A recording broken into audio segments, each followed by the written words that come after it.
Hola hermanos, el día de hoy 23 de octubre del 2025 es jueves de la 29ª semana del tiempo ordinario. Es jueves, ya sabemos, jueves al Santísimo, busquemos un momento, si hay una hora santa, pues con mucha mayor razón, pero al menos hacer una visita, 10, 15 minutos, media hora, una hora, ya deberíamos de estar ahí delante de Jesús Eucaristía. Hay tantas razones por las cuales acudir a sus pies y pedirle misericordia para nuestra vida, la vida de este mundo nuestro que cada día está, ay, Dios mío, más enredado, por donde lo quieran ver todas las situaciones que están pasando, ¿no?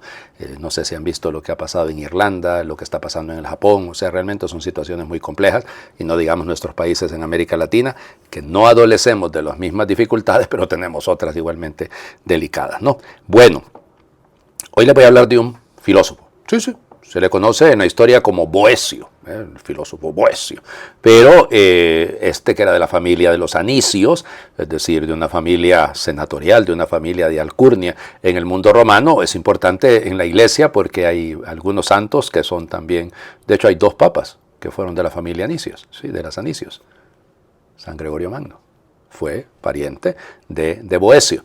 Bueno, Anicio, Manlio, Severino, Boecio, creo que Torcuato, creo que me faltó por ahí. Sí, es un nombre largo, ¿no? Como siempre ocurre. Se supone que debe haber nacido alrededor del año 480, ¿no? Ya cuando había caído el Imperio Romano de Occidente. El Imperio Romano de Occidente cae en 476, cuando Rómulo Augustulo cae en manos de Odoacro. En ese momento es Odoacro la gran figura que controla este mundo, ¿no? Y entonces es importante, ya les digo. Luego, la familia realmente vivía no en Roma, sino en una población cerca de Roma que se llama Preneste. Ahí era el lugar donde ellos vivían, y sigue estando ahí, ¿no? Es así mismo en la región de Lacio se encuentra. Y entonces ya les digo, fueron dos emperadores que fueron Anicios, y fueron tres papas, yo me equivoqué, son tres papas los que fueron de la familia de la gens Anicia. Bueno, su padre se llamaba Flavio, y ocupó cargos muy importantes en la ciudad de Roma, pero se murió cuando él era muy joven, cuando él era muy jovencito. Y pues tuvo la suerte de que fue educado por otro de otra familia patricia, que es Quinto Aurelio Símaco. También es muy importante porque este Símaco, un pariente de él, ¿verdad? Fue uno de los que enfrentó a San Ambrosio, pero eran de esa familia y eran gente muy importante. Bueno, y entonces Símaco se va a encargar de formar a Boecio, y lo forma de manera muy bien. Estudió retórica, estudió filosofía, se sabe que estuvo en Atenas, se sabe que estuvo también en Alejandría. Y ya les digo, conocía muy bien el neoplatonismo. De hecho, se supone, dicen los expertos, que fue profundamente influido e influenciado por Amnio o Amonio, se podría llamar también. Eso es la manera, es que es uno de los filósofos neoplatónicos más importantes. Y bueno, ya les digo, hablaba perfectamente el griego y el latín, lógicamente, y además se casó, estuvo casado con la hija de Símaco, con la hija de Símaco. Bueno, tuvo algunos cargos también dentro de la ciudad de Roma. Tuvo, por ejemplo, el cargo de Magister Officiorum, es decir, digamos, era como el primer ministro, era como el mano derecha de Teodorico, que es el que sigue después de Odoacro, es Teodorico. Y entonces, fíjense, nombró luego a cónsules, los dos hijos de él fueron cónsules, pero evidentemente el problema va a ser, siempre va a pasar así, ¿no? Es que tener tanto poder es peligroso, ¿no? Es un riesgo grandísimo, y entonces resulta ser que en el caso de él, pues el acumular tanto poder entró en conflicto con el lado de los godos, porque Teodorico es ostrogodo. Entonces, claro, él es netamente romano, y estar a la par del rey de los ostrogodos, claro que genera una suspicacia y un poco fea, ¿no? Y entonces lo acusaron, ¿no? Y lo acusaron de que él estaba tramando destronar a Teodorico en contubernio con el emperador, en este caso el emperador bizantino, ¿no? Y ya les digo, lo maltrataron, lo metieron a la cárcel, torturado, y finalmente fue decapitado en Pavía. Bueno, injustamente, ahí no hay para dónde hacerse, y la liturgia, como les digo, lo reconoce como mártir, porque efectivamente mucho tuvo que ver el hecho de que era cristiano para que lo mataran. Algunos llaman a Boecio el primero de los escolásticos, y se le considera el último de los filósofos propiamente romanos, y es muy importante, como les digo, era una figura, durante la Edad Media fue leído bastante, traducido.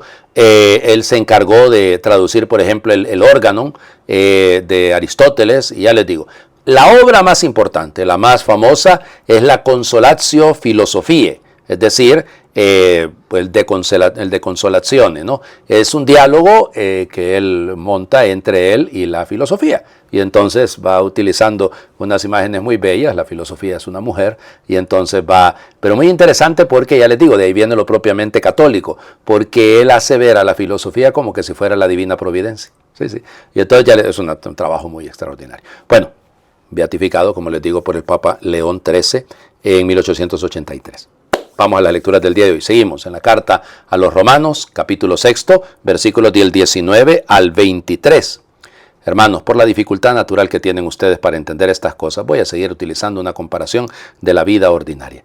Así como en otros tiempos pusieron sus miembros al servicio de la impureza y de la maldad, hasta llegar a la degradación, así ahora pónganlos al servicio del bien, a fin de que alcancen su santificación. Cuando ustedes eran esclavos del pecado, no estaban al servicio del bien. ¿Y qué frutos recogieron entonces de aquello que ahora los llena de vergüenza? Ninguno, pues son cosas que conducen a la muerte. Pero ahora, libres ya del pecado y entregados al servicio de Dios, dan fruto de santidad que conduce a la vida eterna. En una palabra, el pecado nos paga con la muerte. En cambio, Dios nos da gratuitamente la vida eterna por medio de Cristo Jesús, Señor nuestro. Palabra de Dios. Te alabamos, Señor. Ok, seguimos la meditación. Estamos siempre todavía en el capítulo 6. Recuerden el tema de la justificación, el tema de que todos pecaron y están privados de la gracia, pero hemos sido salvados por Cristo. La importancia de la justificación. Recuerden que justificación no se trata de excusa, sino que se trata de santificación. Pues la santificación, la santidad que viene por la acción de Cristo, por su muerte y resurrección. Además, Pablo ha estado hablando de la diferencia o la distancia que debe haber entre tener fe y cumplir con las obras de la ley. Cuidado, no significa no tener obras, significa no cumplir con las obras de la ley, con lo que está mandado y estipulado en la Torah. Bueno, entonces ahora, fíjense, dice Pablo, miren, queridos romanitos, yo entiendo que ustedes tengan alguna dificultad para entender todo esto. Pues bueno, miren, sus miembros, su cuerpo, digamos en general, antes era utilizado para la impureza. Ahora debe ser utilizado mi cuerpo para ponerlo al servicio del bien. Interesante, ¿no? Ustedes dirán, padre, y huele un poquito, hablando de Boecio, ¿no? Un poquito a platonismo, ¿no? Porque es un poco platónico esto del cuerpo, los miembros al servicio. La persona debe estar al servicio. Sí, pero aquí porque Pablo quiere hablar de la esclavitud del pecado. Y lógicamente lo que nos inclina al servicio del pecado es los frutos que andábamos buscando, que no encontramos. O sea, porque lo que andábamos buscando cuando nos dejamos guiar por nuestro cuerpo, por nuestras apetencias, por nuestra concupiscencia, va a decir más adelante Pablo, es la muerte. Sí, por el pecado entró la muerte al mundo, ¿no? Y entonces, claro que por eso, ahora ya libres del pecado, entregados al servicio de Dios, la cosa cambia por completo, ¿no?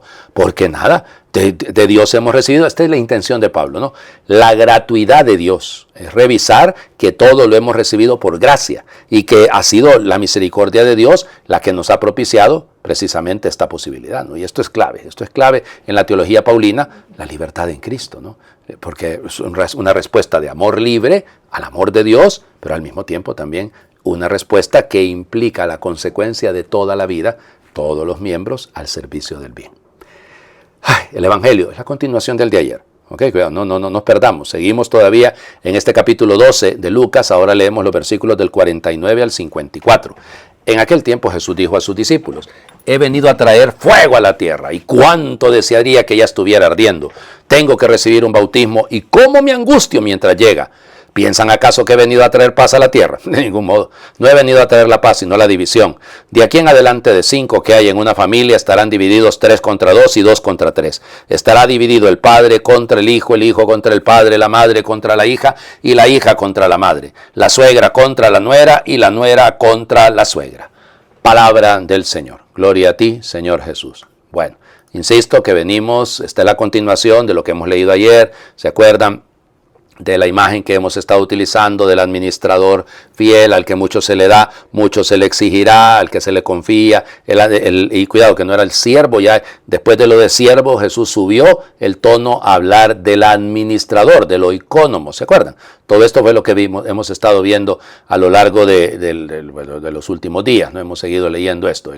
¿Se acuerdan? Del dueño de la casa que llega y el dichosos ellos y los encuentra, lo hemos leído anteayer, los encuentra despiertos en las altas vigilias de la noche, y luego ya hemos comenzado a leer propiamente la imagen del ladrón ayer. Ok, cuidado, esa imagen del ladrón. Entonces ahora, fíjense hacia dónde apunta. Jesús habla. Y parece una cosa contradictoria, ¿no? Es bastante feo esto, ¿cómo hacer que el Señor Jesús viene a traer fuego? O sea, ahí dice, ya que Él viene a traer un pir, de ahí viene la palabra piromanía, ya el fuego, pero cuidado, porque en la Biblia, ay Señor, ese es el problema que a veces tenemos, ¿no? En la Biblia el fuego debe entenderse como purificación, es decir, como el juicio, claro, y también, pero como la presencia divina, ¿no? Basta leer el pasaje del Éxodo del capítulo 3, ¿no? De la zarza, que está ardiendo pero no consume. Interesante, ¿no? Y luego dice que Él ha venido a arrojar un fuego. No es atraer, es a lanzar, el barein. Es decir, es una acción deliberada, es una acción cargada de energía, con fuerza. Claro, porque Él quiere encender un fuego. Aquí es del verbo apto, que significa prender. Como que estoy haciendo como que si fueran fósforos, o mejor hablamos de piedras en ese entonces ya. El anefté es prender fuego, es encender. Claro, el fuego que purifica, el fuego que transforma. El fuego, diría San Ambrosio, es Cristo mismo, que pues, inflama el corazón lleno del Espíritu Santo. Y eso seguimos, ¿no? Hablemos de uno de los anicios, ¿no? San Gregorio Magno, ¿ya? Por eso el fuego de Cristo, dice él, quema lo que es humano, lo que es terreno, digámoslo así, y deja solo lo que pertenece al cielo. Interesante, ¿no? Muy bonito. Tengo que pasar por un bautismo, la inmersión, no la baptisma, el bautismo de la pasión, a eso se refiere el Señor, y me siento sinejomai, es decir, hay una tensión interior, hay una presión que siento por esto, porque esto es lo que yo quiero, ya quiero que se cumpla. El teleo, el teleo es la consumación, por eso la telepatía, piensen, por ahí va la cuestión, ¿no? Es decir, el telepatos, el sentir de lejos. Entonces, este teleo está hablando de algo que se completa, de algo que se termina, ¿no? Y luego, fíjense, por eso, en el fondo está hablando de un sufrimiento. Claro, el Señor que sufre, que entrega, que ama, y que no es correspondido, pero bueno, o sea, y yo creo que aquí el tema más allá, Jesús no le tiene miedo a morir. Hay miedo humano, es normal, pero no le tiene miedo a eso, sino que lo que Él quiere es que se cumpla, ¿ya? Pues el amor que lo mueve, el amor que lo consume, quiere Él alcanzar esa meta. Bueno, igual. Y luego dice, claro, no, yo no he venido a traer paz. ¿Le piensan acaso que he venido a traer la Irene? Acuérdense, la Irene es la paz. Cuidado que aquí se los he dicho en algunas otras ocasiones, ese término Irene no es ausencia de conflicto, sino que lo que implica es la plenitud. La plenitud desde el punto de vista divino, ¿no? Desde el punto de vista de Dios. Y yo lo que he venido a traer es un diamerismos sería porque lleva tilde, ¿no? Es esa división, ¿ok? Pero aquí cuidado, no es una división en cuanto a partir por romper, sino una división en cuanto a decisiones. Pues sí, claro. O sea, miren, delante de la cruz no podemos quedarnos con medias tintas. O aceptamos al crucificado o sencillamente lo rechazamos. Pero esto es así, no hay medias tintas para esto. Él sí, claro, que es el príncipe de la paz, pero recordemos que no nos la da la paz como la da el mundo. Y claro, por eso, fíjense, la imagen, ¿no? De 5, es una familia completa, ¿no? Papá, mamá y los 3 hijos. Es una familia completa en Israel y por eso estarán diamerismenoi, es decir, estarán divididos uno contra otro, uno contra otro, y esto ya el padre contra el hijo y el hijo contra el padre. Es decir, todo esto es una, ¿cómo les diría? Es una manera plástica de representar perfectamente, con solo que nos hubiera dicho que iban a estar divididos, creo que hubiéramos entendido, pero ya opone, padre, hijo, hijo, padre, hija, madre, madre, hija. Es decir, este balance y mete a la nuera, ¿no? Es interesante esto. porque realmente no lo sabemos, ¿no? Pero tal vez de repente porque la nuera, como no era, entonces siempre las mamás la van a, esta no era la que yo quería para mi hijo. Entonces de repente hay todavía un componente un poquito más difícil, ¿no? Un poquito más profundo, porque ya se sale de la familia de sangre, directa, pues por línea directa, y ya entra en otro campo. Es que las divisiones van afectando a todos y en todas las relaciones. Bueno, pero es que, repito, aquí en este caso, este diaries, ¿me oís? Es la división, pero encendida como elección. O sea, yo elijo, porque renuncio a todo lo que no es de Dios para vivir según lo que es de Dios. No es fácil, porque elegir es renunciar. Les invito a hacer oración. Hagamos una hoguera, una gran hoguera con todas nuestras vanidades. Desprendámonos sin miedo, aunque nos duela, el cuerpo entero, de todo aquello que se nos ha adherido o hemos almacenado a lo largo del camino, esos barros que desfiguran nuestro rostro, esas costras que insensibilizan nuestros sentidos, esas escamas que ciegan nuestros ojos, esos pesos que paralizan nuestros pies, esos vestidos que ridiculizan nuestra figura. Abramos el baúl de nuestras vanidades y hagamos una gran hoguera, con lo que crea arritmia en nuestro corazón, corta las alas a nuestro espíritu, seca nuestras esperanzas, encorva nuestras espaldas, perturba nuestra paz, y es fatuo, vanidoso, insustancial o quimérico. Pidamos a Dios que prenda y queme con su llama nuestras vanidades y entremos, débiles y con jirones, hasta el corazón de la hoguera. Él nos acrisolará nuevamente y seremos, por su querer y palabra, lo que Él soñó en la primera alborada. Clara imagen suya, tan humana y renovada, que lo tiene todo. Amén. Señor esté con ustedes y les bendiga Dios por intercesión de Severino, del Beato Severino Boecio, el que es Padre, Hijo y Espíritu Santo, y su bendición descienda, les acompañe siempre. Santísimo, jueves, vamos, tomémonos un momento delante de Jesús Eucaristía. Feliz jueves para todos.